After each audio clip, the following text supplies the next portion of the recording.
ওই শরীয়ত মারফতের জারি গান করে না লোকেরা,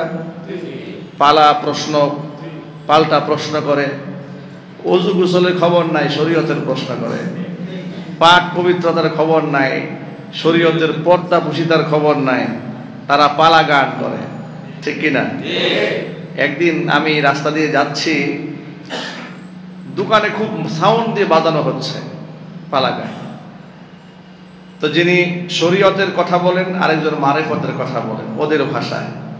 যিনি মারিফতের পক্ষে পালা করছেন তিনি প্রশ্ন করছেন যে কোরআন খুলে দেখলাম ইউসুফ ইসলামের ঘটনা, ইব্রাহিম আলাইহিস সালামের ঘটনা, দাউদ আলাইহিস সালামের ঘটনা, আদম আলাইহিস সালামের ঘটনা, নূহ আলাইহিস সালামের ঘটনা, ঘটনা আর ঘটনা, তো কোরআন কোথায়? প্রশ্ন। তারা বলছে কোরআনটা তো খুঁজে পেলাম না, আমি তো সব ঘটনাই পেলাম। এই যে প্রশ্ন, মানে তাদের প্রশ্নটা মূলত মূর্খতা সুলভ প্রশ্ন, কিন্তু তারা মনে করছে যারা অনেক জ্ঞানী।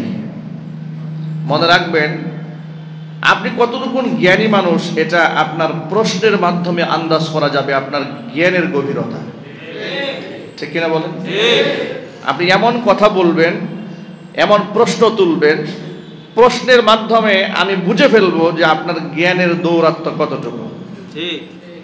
যিনি জবাব দেবেন তার থেকে অনেক সময় যিনি প্রশ্ন করেন তার মেধা, তার চিন্তা শক্তি, তার জ্ঞানের দৌরাত্ম্য অনেক সময় বেশি থাকে, ঠিক কিনা বলেন?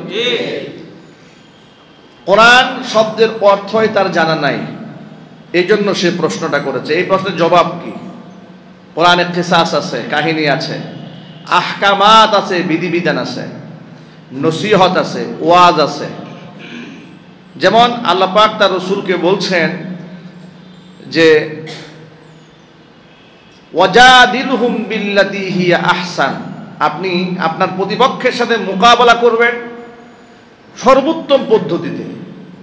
যারা কোরআনকে মানতে চায় না, তাওহীদকে বিশ্বাস করতে চায় না, অকথ্য ভাষায় গালি দিয়ে নয়, জবরদস্তি করে নয়, সুন্দর নসিহতের মাধ্যমে আপনি মানুষকে ডাকবেন। উদউ ইলা সাবিলি রাব্বিকা বিল হিকমা ওয়াল মাউইযাতিল হাসানা, প্রজ্ঞার সাথে, বুদ্ধিমত্তার সাথে আপনার রবের দিকে ডাকবেন।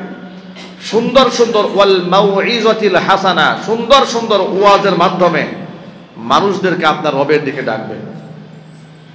অনেক কিসাস আছে, লুকমান আলাইহিস সালামের ঘটনা আছে, খিজির আলাইহিস সালামের ঘটনা আছে, বাদশা যুলকারনাইনের কাহিনী আছে।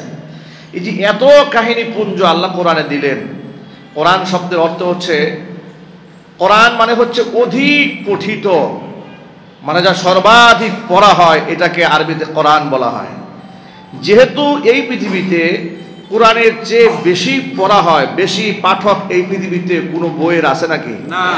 কোনো কিতাবের আছে? না। এই জন্য এর নাম হচ্ছে কোরআন, মানে সর্বাধিক পঠিত কিতাব।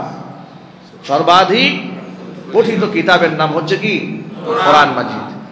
আল্লাহ পাক অনেক কাহিনী বলেছেন, সবচেয়ে সুন্দর ঘটনা আহসানুল কাসাস সূরা ইউসুফ বলার পরে শেষ দিকে আল্লাহ বললেন, আমি কেন তোমাদেরকে এগুলো শোনাই, এটাকে বুঝো আগে।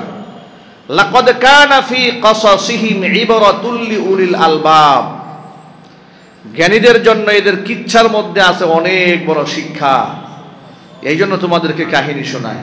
সুবহানাল্লাহ বলেন। ফেরাউনের কথা কোরআনে আছে না?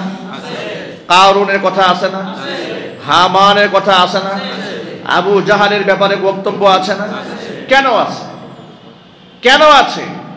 পৃথিবীর মানুষদেরকে শিক্ষা দেওয়ার জন্য, পরবর্তী প্রজন্মে যেন কারুন তৈরি না হয়, পরবর্তী প্রজন্মে উম্মতে মুহাম্মদের মধ্যে যেন ফেরাউন তৈরি না হয়, নমরুদ তৈরি না হয়, হামান তৈরি না হয়।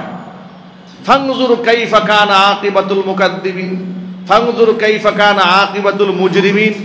আপনি দেখুন অপরাধীদের কি পরিণতি হয়েছে, আপনি দেখুন মিথ্যাবাদীদের কি পরিণতি হয়েছে। এভাবে আল্লাহ তাআলা কোরআন মাজিদের মধ্যে মানুষদেরকে সতর্ক করেছেন। যত কিসাস আল্লাহ বর্ণনা করেছেন, এর মধ্যে বিস্ময়কর একটি ঘটনা আছে। ঈমান রক্ষার জন্য যুবকরা পাহাড়ের গুহায় আশ্রয় গ্রহণ করার ঘটনা, মানে আসহাবুল কাহাফ, তাদের ঘটনা আল্লাহ তাআলা বিশেষভাবে উল্লেখ করেছেন। এই মসজিদে নামাজ পড়তে আসা অসংখ্য মুসল্লি, যুব সমাজ, বৃদ্ধ বাবা, আমাদের পিতৃ সমতুল্য, দাদা সমতুল্য, আমাদের সন্তান সমতুল্য অনেকেই এই মসজিদে আছে না?